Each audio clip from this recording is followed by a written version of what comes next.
అందరికీ వందనాలండి. మనకున్నటువంటి హైదరాబాద్ ప్రాంతంలో కానీ ఇంకా కొన్ని డిస్ట్రిక్ట్స్లో కానీ ఇంధనము కొదవ ఉందని ఎవరో పుకార్లు చేసినంత మాత్రాన మనకున్నటువంటి ప్రజలు కూడా ఆ విధంగానే ఆందోళన వ్యక్తం చేస్తూ ఉన్నారు. ఇది ఎంతవరకు కరెక్ట్ కాదు. ఎందుకనగా మన రాష్ట్రాలకు మన దేశానికి సరిపడేటటువంటి ఆయిల్ ఇంధనాలు బహుగానే ఉన్నాయి, మనకు సరఫరా అవుతుంది.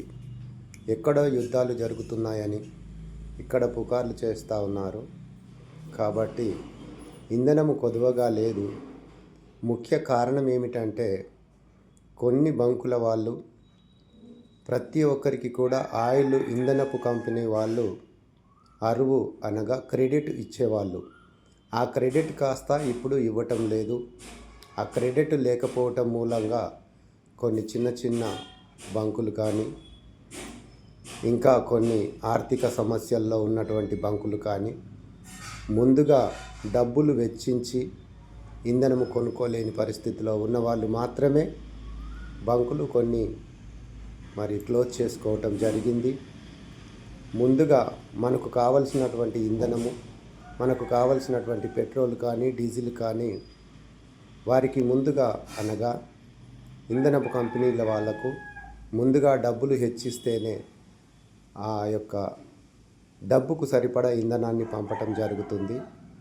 ఆ విధంగా మనకు కొంచెం ఇబ్బంది కలుగుతుందే కానీ ఇంధనము అనగా డీజిల్ కానీ పెట్రోల్ కానీ ఎవరికి ఇబ్బందులు లేవు. ఏ బంకుల్లో కూడా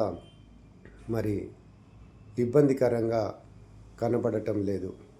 కావాలని కొందరు చేసిన పుకార్ల వలన పబ్లిక్ కూడా చాలామంది వచ్చి అక్కడక్కడ పెట్రోల్ బంపుల్లో జామ్ చేయటం కూడా జరుగుతూ ఉంది. కొంచెం టైం హెచ్చించి మీరు కావలసినంత డీజిల్ కానీ పెట్రోల్ కానీ కొనుక్కునే అవకాశం ఉంది. ప్రతి ఒక్కరికి దొరుకుతూ ఉంది. కాబట్టి ఈ పుకార్లను నమ్మకండి. మన రాష్ట్రాలకు మన దేశానికి కావలసినటువంటి ఇంధనము చాలా ఉంది. ఇప్పుడు ఎలాంటి ఇబ్బందులు లేవు.